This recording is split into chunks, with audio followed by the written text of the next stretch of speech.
So you say a couple things. First and foremost, you're saying that it's not their only marketing strategy. Their business isn't the only thing that they do is not podcasting. They're doing other things. With that in mind, for those clients, those people that you're serving, is the podcast worth it for them? Is it like a good thing that they're having a podcast? Do they stop doing the other things? Do they keep doing both? Or do they start the podcast, realize that it's not valuable and just go to the other marketing strategies?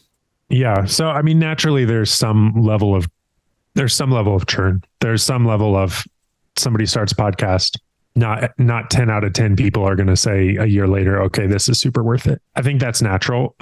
But usually the people that we're working with, we call them established business leaders. So what that means to me is you have clarity on your audience, you have clarity on how you serve your audience, and you have a track record of doing it well. So those are typically the people that we're working with, where they are not looking at a podcast to make their business successful. Their business is already successful and they're looking at a podcast to help take it to the next level or help to nurture their audience. And so usually our clients, they've already, they have a fairly established sales process. They're acquiring leads. They have a fairly solidified product or service offering. And they're looking at, okay, now we've grown the business to a certain level. We're wanting to grow it further. We're wanting to go deeper with our audience, and we're wanting to usually create content that kind of expands our influence in the industry. So most of our clients, yes, they see it very worth it to invest pretty significant dollars into a podcast, into advertising a podcast, because